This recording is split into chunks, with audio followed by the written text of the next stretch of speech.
Welcome to the Northern Business Podcast, regular discussion with people in the north of England who lead businesses, they employ people, and they've got some of the ideas to help the economy grow. The Northern Business Podcast is produced by Recognition PR. We serve dozens of companies in different sectors across the country, some of which are occasionally on the podcast. We're kindly sponsored by Virtue Motors plc, one of the top automotive retailers in the UK. It's got dealerships all over the north and has some of the best brands. It also includes the successful commercial vehicle retailer Vans Direct. I'm Graham Robb, and join me presenting today is Jamie Collis. And in the studio we've got Terry Walsh, who's the CEO at Materials Processing Institute, and Martin Walker, editor at the business magazine, Tees Business. And you can only see it in parts of the northeast, but for northwest viewers and listeners, can I assure you, it's a good product. So, we'll just catch up on this week. We've had a very busy week. Yeah, it's been all over. I think one of the things that stood out for me, I was at a business networking event. It was a celebration event for a client up in Newcastle, RG Rycroft Glenton, business advisory firm. They have an annual drinks. But there was a real mixed mood there. Positive, because everyone was celebrating and everyone was enjoying, the hospitality and all that. But also positive about there's going to be a lot of activity, a lot of stuff going on in terms of corporate finance deals and things like that. I think because of this impending corporate capital gains tax issue. So there might be a flurry of activity, a sort of race for gold, and then we'll see what happens. A feast, and then a famine. Yeah, it sounds very much like it. I've been working with Virtue Motors, our sponsor, I should say, but it's a plug for the split. They've been issuing their annual results. It's interesting. Virtue Motors is now the largest firm in northeast England by turnover, well over 4 billion, nearly 5 billion pounds a year turnover, bigger than Nissan. Anyway, I bought 3 cars. You bought that? That's pretty good. Anyway, they've held their own, even though the car market is down a bit. But the interesting thing is that electric vehicles, or BEVs, you'll see BEVs. She's not a young woman. She's actually battery electric vehicle. That's what right. The BEV statistics show that there are fewer electric vehicles on sale in the country. In fact, the sales volumes went down by 7%. But Virtue Motors managed to buck that trend and increased its sales of them by 10.9%. Well, I've got one of them. Yeah, so, you've got one of them. Fully electric, I am. Fully electric. Fully electric. I'm only half electric, but there we are. Well, it's an age thing. Let's talk to Terry and to Martin. But first of all, folks, could you tell us each, just for a couple of seconds, a little bit about your organisations? Materials Processing Institute is a very interesting organisation because it hasn't developed as a business in the conventional way at all, has it? No, I mean, we're classed as what they call an RTO, so we're effectively a research institute. Although increasingly we're diversifying more of what we do into the commercial third-party market. And effectively what we do is we do the hard graft to solve the decarbonisation challenges, well, globally, but certainly for the UK, particularly in the material sector. And for us, that means steel, cement, glass, ceramics. And we're part of a number of institutes like FISC, for example. And we are tasked with coming up with the material solutions going forward to future-proof British industry. And you are based, when I was a teenager, where you are based now was always regarded as the science bit of British Steel. It was the labs. Yeah. We actually, in December this year, we'll be celebrating our 80th anniversary. Although for the last 10 years, we got carved out of Tata Steel as it was then in 2014. So we're celebrating our 80th anniversary and our 10th anniversary of being a standalone company. But we've been around for a while. Amazing. Yeah, fantastic. Mike, over to you. 30 seconds. Give us your elevator. What is it you do? So Tees Business is the voice of business for the Tees region, launched in the spring of 2015. So we also celebrate our 10th anniversary next spring. So we promote businesses to the Tees Valley region. We've been doing that, like I say, for nearly 10 years through our printed magazine publication, but we're also strong online through social media, networking events and business awards events as well. Right. Well, let's have a little bit of a drill down into what Terry is talking about, because this is a very interesting cutting edge element of work. Even though you've been doing it 80 years, your labs there, the future of some of the heavy industry in the UK can be based on some of the research. Tell us the kind of things you're currently looking at. What are the exciting projects? I guess the most prominent is, and the most exciting is, at the end of last month, Tata Steel closed their last blast furnace in South Wales. So the UK now is primarily, there are a couple of assets that still make some steel, but the UK now is one of the only Western economies that doesn't meet its own requirements in steel production. And that's obviously a very bad thing for the employees in South Wales, but it's a short-term measure because the government are actually supporting a big investment programme in two separate areas to reinvigorate UK steel. So they're given £500 million to Tata Steel to implement new technology. So the old technology is very polluting. It's the old blast furnace technology is what you'll hear referred to. And that technology produces about 2.4 tonnes of CO2 for every tonne of steel produced. The new technology, which is called electric arc furnace or EAF, that, if you use renewable energy with hydrogen reduction, etc., that can produce 0.15 tonnes of CO2 per tonne of steel going forward. And all of the investment going in, so the money that's going to Tata, there'll be investments by British Steel as well in EAF technology. And there is also a £2 billion sovereign wealth fund which has been earmarked for more steel investment. All of that will drive the future growth of steel UK, all in EAF. So we will be the greenest Western economy with the lowest carbon footprint in producing steel. And at MPI, we have the only 7-ton EAF pilot facility with a continuous caster on the back end and the capability of utilising any grade of scrap steel as the raw material. That's the only facility of its kind in Europe. So the future steel plants that will open in the UK will be based on some of this technology you're piloting. Yeah, absolutely. Yeah. And you talked about the green result in terms of the statistical carbon that produces. Are there any other results? Is it cheaper? Is it quicker? Are there any other gains from using this technology? Well, the principal one is that it's cheaper in the sense that there's less people per ton of steel required to produce it. So in some aspects, those production costs are lower. But the other advantage that we need to really work hard on the government, it's not a done deal because we do still have a significant disadvantage in energy costs in the UK compared to France and Germany, for example. So there's still, I think the government has done the current government has done a fantastic job at reinvigorating the industrial strategy. And as part of that, the steel strategy. There is more to be done though, and we still need to work hard on certain aspects of that to make it a joined up thinking solution.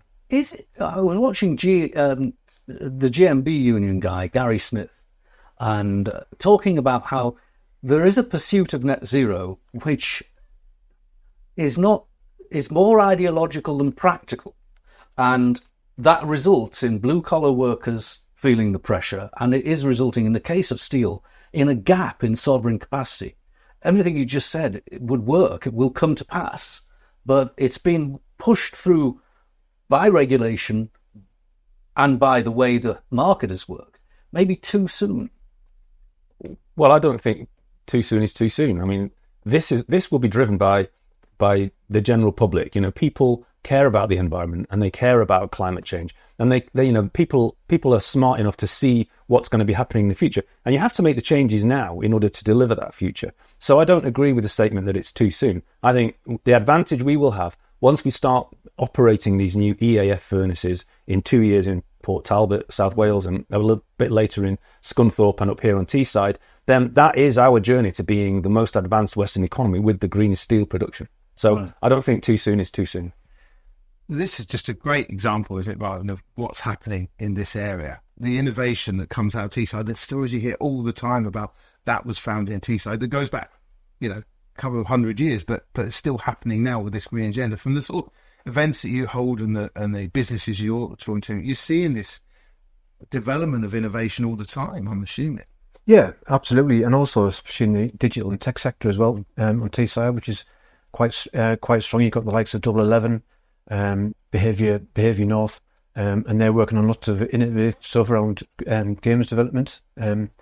So yeah, we hear a lot of that at our events. But I think at grassroots, we're talking about big picture stuff, but at grassroots level, I think we're still seeing the same issues, and especially around recruitment. But I think one of the problems at the minute is uncertainty around what's coming out of the government, and it feels like over the last few years we've gone through phases of uncertainty, whether it was Brexit or COVID.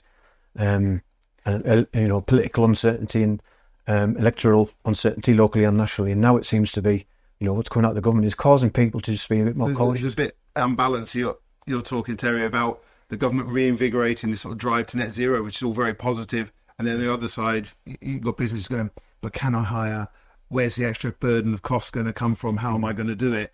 Somewhere that's got to meet in the middle. Otherwise, I'm talking about grassroots kind of level, exactly. Really, but small business. But in that amount level of small businesses, they're going to be interacting with these big businesses and part of their supply chains and finding those skills. I mean, you're here also to talk about skills in terms of what you're doing to promote skills in this area. So employers need to be able to have the confidence to bring in young people to train them, take older people and retrain them, and know that that's going to be okay. So what happens in the budget, in a week or so's time, is going to keep people on edge, I think. Yeah, I think it is. But just to touch on what you said there about the innovation and trying to educate our young people about, some of the work that you're doing, and other companies as well. And that's why we launched a magazine called T Skills. We've got the launch of it tomorrow. And it goes back to what a lot of companies have said to us for quite a number of years. The original idea of T Skills we came up with actually pre-COVID, and it just took us so long to get it off the ground. So tell us about it. Well, we're on it. Yeah. So for the people watching, anyone who's watching, if you're listening, you can't see it. Hot off the press. Very, very impressive. So really, it's about trying to connect businesses with young people. So it sounds straightforward, but I think a lot of young people say you have to leave TSAT to get a decent job. You've got a lot of companies saying we've got loads of jobs, we just can't find the right skilled people. And obviously a lot with with what's coming online with Teesworks or in the near future as well. We just felt that the young people aren't being educated about the skills that are on offer on Teesside. So yeah, it took us a few years, but we've eventually got there. I'm really proud of it. We've got lots of local educational organisations involved, a lot of local businesses and big businesses, right from your likes of PD Ports, the region's biggest employer, down to really small businesses who want to talk to young people about some of the exciting jobs that they've got coming online. Terry, you've been in post for 3 months or so now. What's your take of the process industry, the steel industry, the Teesside economy? Because it is a little unique, but this is the Northern Business Podcast, but Teesside is just a little bit unique, isn't it? Oh, it is, and it's got so much going for it. It still has a huge amount of infrastructure, legacy infrastructure, and that can still be utilised. So, for example, I mentioned earlier that when British Steel build their EAF on Teesside, then one of the advantages is it's got all of the infrastructure there in terms of land. It's got all of the access to really good communication links. It's got access to the port for bringing raw materials in, exporting finished products, and it's got a fantastic skill base. Some of the older guys who were steel makers, who could come back and make steel again. And just to touch on the encouraging young people, I fundamentally agree with that. And one of the things, even since I've been here, we did an event 2 months ago where we had 40 students. They were all science students, 20 from Glasgow, 20 from Aberdeen and 20 from Teesside. And we just ran an event for them for an afternoon, just showing them some of the things that we did in a fun, entertaining way. But it was really all about demonstrating to 14 to 17-year-olds that there are future jobs in STEM activities on Teesside, and they're good quality jobs. They typically pay higher than the average wage. So it's really all about companies like ourselves, and we're only 75 people, but it's companies like us investing time, reaching out to the local student population to say, look, there are good quality jobs in Teesside, and they are based in the science environment, and you can. And what we also do to try and reinforce that is every year we have 3 scholarships, and those 3 scholarships, they're called the Millman Scholarships, and those are specifically for university students who have grown up or are living on Teesside. I mean, a scholarship is more meaningful now because that scholarship's been going for a long time. But actually, university is an expensive thing. Yeah. And it might go up again. Who knows what's going to happen in the future. Yeah. One more question for you, Terry. You did touch on the government announcing its industrial strategy, and it's also had an investment summit this week and has got a lot of inward investment, billions worth of inward investment, which is great. So is that touching on the organisation you're dealing with? I know, for instance, you've managed to get a lot of your processes as a business, rather than the processing of the materials, all tied to accountancy, the way in which you're marketing your services. Is all this coming through now and helping you? Well, it's a journey as anything, and we're developing our business all the time. So if you go back 10 years, we were the research arm of Tata Steel. That was our customer. We had one customer, and it was our owner, and it was Tata. Then as we emerged as a standalone business, we diversified into being the physical research institute for UK steel. Now we're having to spread our wings even further and start looking to further afield. And so we're diversifying geographically into Europe and into working with with other organisations globally. But we're also diversifying what we do, because our skills our DNA is in steel, but our skill set and our approach to decarbonisation, it can be applied to other significant sectors, like, for example, green cement, which is quite closely linked to steel, like critical minerals recovery, so recycling, all of those small volume, big value stuff that comes in, gets used in Apple computers and so on.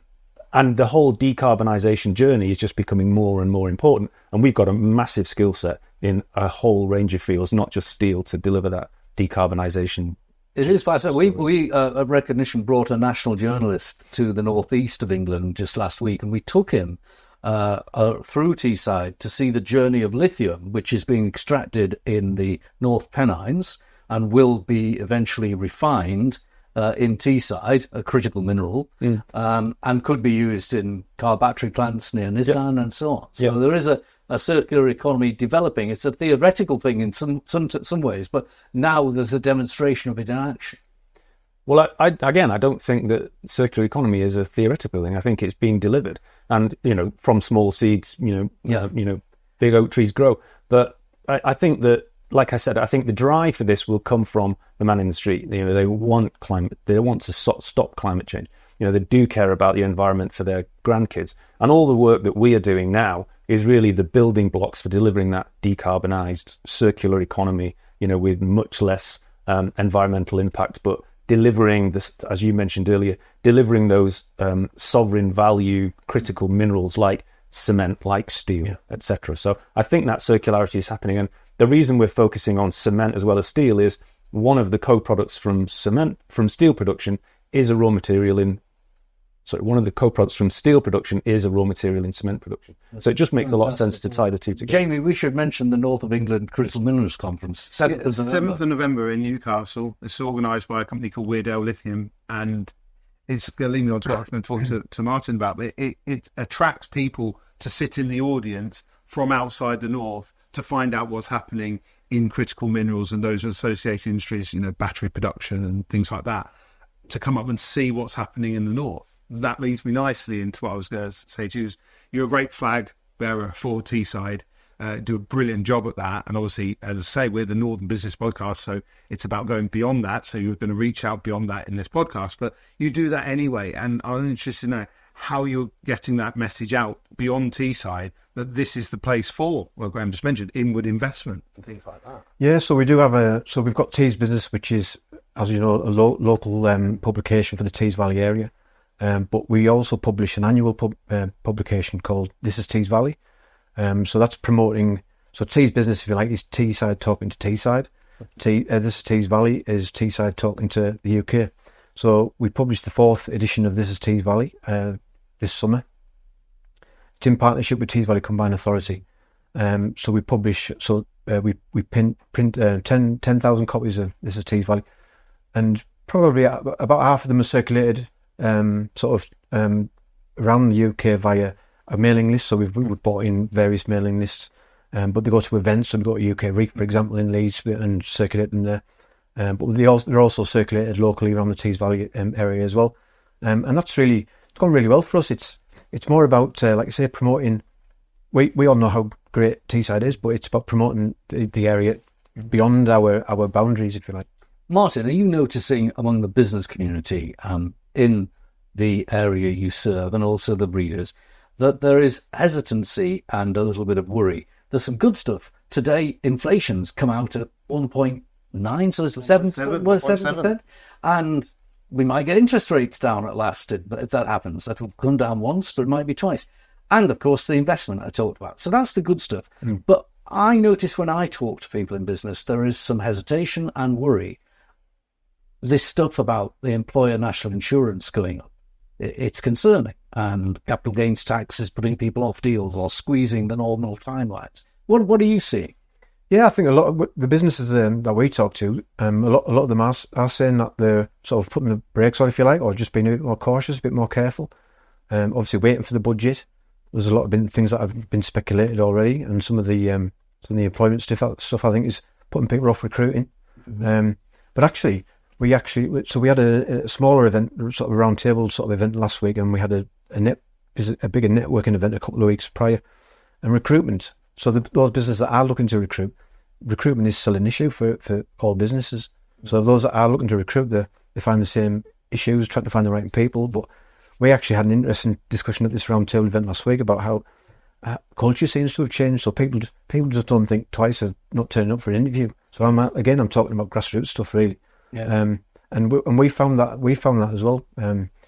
So it's a challenge, isn't it? But I think a lot of businesses are finding the same problems. Yeah, I think that's right. But look, we're a positive podcast because we're in business, and people in the business community have to be positive, and complaining about interest rates and tax is like a sailor complaining about the sea. We've just got to get on and do it. And I think probably it'll stabilise a bit once the budget decisions are out of the way and the new year is here. Hopefully we will stabilise. But thank you, Terry. And thank you, Martin, for coming in. That's great. Thank you very much. And if you'd like to join us as a guest on the Northern Business Podcast, please do get in touch. I want to thank our producer, Harry Sinclair, and our tech wizard, Robin Campbell, who's up in the gallery for us. And join us next time on Northern Business Podcast. Never miss an episode. Subscribe on YouTube and for wherever you get your podcast from.